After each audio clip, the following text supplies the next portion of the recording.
धन्यवाद माननीय उपसभापति महोदय। मैं आज इस गरिमामय सदन में सबका बीमा सबकी रक्षा अमेंडमेंट ऑफ इंश्योरेंस बिल 2025 के समर्थन में बोलने के लिए खड़ी हुई हूं। सर, ये विधेयक इंश्योरेंस सेक्टर से जुड़ा हुआ संशोधन नहीं है, बल्कि यह social security framework of India को संशोधन करने वाला एक ऐतिहासिक कदम है। बीमा कोई लग्जरी नहीं है सर, यह एक नेसेसिटी है और नागरिकों का फाइनेंशियल प्रोटेक्शन है। बीमा भविष्य के प्रति आत्मविश्वास भी है। मोदी जी की सोच है कि by 2047 insurance should reach every person and every household. आज तक हमारा इंश्योरेंस सेक्टर जिन कानूनों के अंतर्गत संचालित हो रहा है, इंश्योरेंस एक्ट जो 1938 का है, LIC एक्ट 1956 का है, IRDAI एक्ट 1990 एक्ट का है, यह वो औपनिवेशिक काल की देन है या फिर समय की आवश्यकता के पीछे रह गए हैं। 1938 का इंश्योरेंस एक्ट उस समय बनाया गया था जब भारत गुलाम था, ना कि आज के डिजिटल इंडिया, स्टार्टअप इंडिया और इंक्लूसिव इंडिया के लिए है। यह विधेयक इन सभी कानूनों को मॉडर्न रेगुलेटरी फ्रेमवर्क में परिवर्तित करता है। माननीय उपसभापति जी, इस विधेयक में FDI लिमिट को 74% से 100% करने का प्रावधान है, जिस पर कुछ आशंकाएं व्यक्त की जा रही हैं। मैं स्पष्ट करना चाहूंगी, यह कोई अंधाधुंध उदाहरण नहीं है। FDI केवल इंडियन इंश्योरेंस कंपनीज में ही अनुमित है। IRDAI सुपरविजन, सॉल्वेंसी नॉर्म्स और मैनेजमेंट कंट्रोल पूरी तरह सुरक्षित है। ओनरशिप चेंज पर रेगुलेटरी सिक्योरिटी बनी रहेगी, अर्थात पूंजी भारत आएगी, लेकिन नियंत्रण भारत के कानून और संस्थाओं के हाथ में ही रहेगा। माननीय UPA शासन काल में इंश्योरेंस पेनिट्रेशन केवल 2.71% से 3.3% तक पहुंची। लाइफ इंश्योरेंस डेंसिटी USD 55.7 से घटकर USD 41 हो गई, जबकि NDA सरकार के दौरान इंश्योरेंस डेंसिटी USD 55%, जो कि 2014 से बढ़कर USD 95% 2024 के आंकड़े हैं। Total premium collection 5 lakh crore से बढ़कर 11.2 लाख करोड़ रहा है। लाइफ इंश्योरेंस प्रीमियम 8.3 ट्रिलियन तक पहुंचा है। यह अंतर केवल नीतियों का नहीं, बल्कि पॉलिटिकल विल और गवर्नेंस इंटेंट का भी है।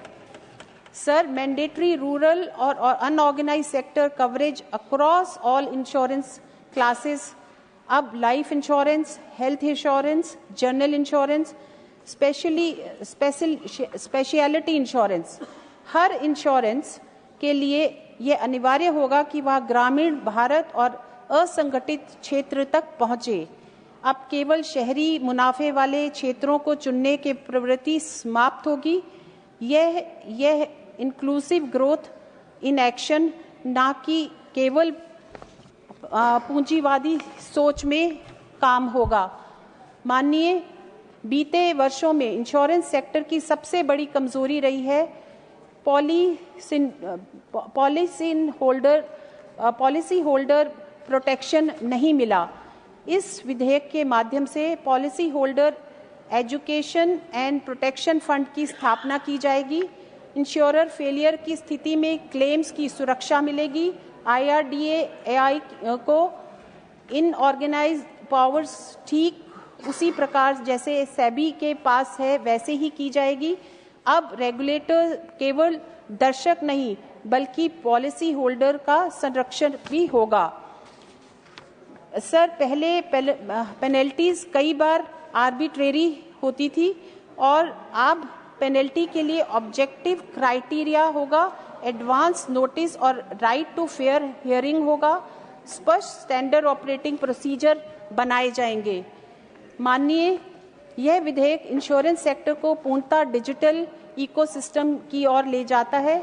Mandatory electronic record keeping unified KYC framework में होगा, फास्टर क्लेम सेटलमेंट होगा, सिक्योर ऑडिट ट्रायल होगा। अब नागरिकों को बार बार कागजों के बोझ के नीचे दबना नहीं होगा। भारत को केवल इंश्योरेंस कंज्यूमर नहीं बनना है, बल्कि ग्लोबल इंश्योरेंस हब बनना है। इसलिए फॉरेन री इंश्योरेंस के लिए नेट ओन फंड 5,000 करोड़ से घटाकर 1,000 करोड़ किया गया। डोमेस्टिक री इंश्योरेंस कैपेसिटी को बल दिया गया। ओवरसीज रिस्क डिपेंडेंस में कमी की गई। यह ईज ऑफ डूइंग बिजनेस और रिस्क रेजिलियंस दोनों को मजबूत करता है। माननीय, LIC भारत की फाइनेंशियल स्ट्रेंथ का प्रतीक है। इस विधेयक से LIC को ऑपरेशनल ऑटोनॉमी मिलेगी।